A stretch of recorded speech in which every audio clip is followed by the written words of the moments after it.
श्रीमद् भागवत महापुराण कथा भाग 10। भगवान श्री कृष्ण का दिव्य जन्म। गंगा तट पर कथा का वातावरण और भी पवित्र हो चुका था। राजा परीक्षित अत्यंत श्रद्धा से सुखदेव महाराज की वाणी सुन रहे थे।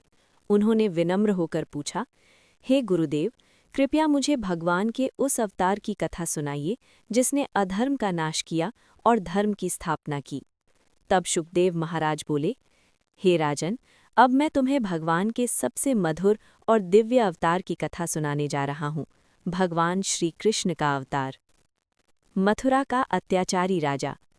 प्राचीन समय में मथुरा नगरी पर कंस का शासन था। वो अत्यंत क्रूर और अहंकारी था। एक दिन कंस अपनी बहन देवकी और उनके पति वसुदेव को रथ में बैठाकर विदा कर रहा था। तभी आकाशवाणी हुई, हे कंस, देवकी की 8वीं संतान ही तुम्हारी मृत्यु का कारण बनेगी। ये सुनकर कंस क्रोधित हो गया और उसने देवकी को मारने का प्रयास किया। कारागार में कैद। वसुदेव ने कंस से विनती की कि देवकी को मत मारो, हम तुम्हें उसकी हर संतान सौंप देंगे।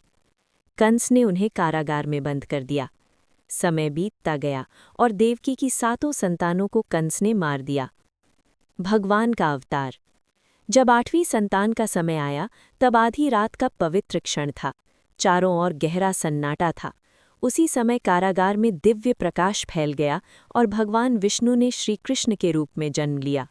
भगवान ने वसुदेव और देवकी को अपना दिव्य स्वरूप दिखाया और कहा, अब मुझे गोकुल ले जाओ, वहां नंद और यशोदा के घर मेरा पालन होगा। यमुना पार की अद्भुत यात्रा।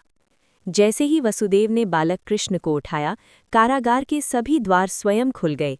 रक्षक गहरी नींद में सो गए। वसुदेव कृष्ण को टोकरी में लेकर यमुना नदी की ओर चले। रात को तेज वर्षा हो रही थी। तभी शेषनाग ने अपना फन फैलाकर कृष्ण की रक्षा की। यमुना नदी भी मार्ग देने के लिए शांत हो गई। गोकुल में आगमन। वसुदेव गोकुल पहुंचे और वहां नंद बाबा के घर जन्मी बालिका के साथ कृष्ण को बदल दिया। जब कंस को इस बात का पता चला तो वो तुरंत कारागार पहुंचा और बालिका को मारने का प्रयास किया। लेकिन वो बालिका आकाश में प्रकट होकर देवी बन गई और बोली, हे कंस, तुम्हारा वध करने वाला जन्म ले चुका है। कंस भयभीत हो गया। कथा का संदेश।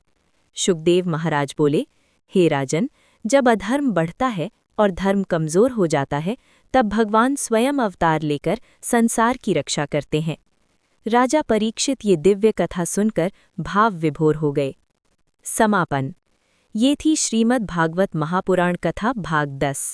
भाग 11 में आप सुनेंगे बाल कृष्ण की अद्भुत लीलाएं और गोकुल में उनके चमत्कार।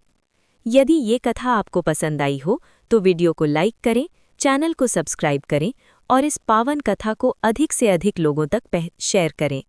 हरि ओम तत्सत।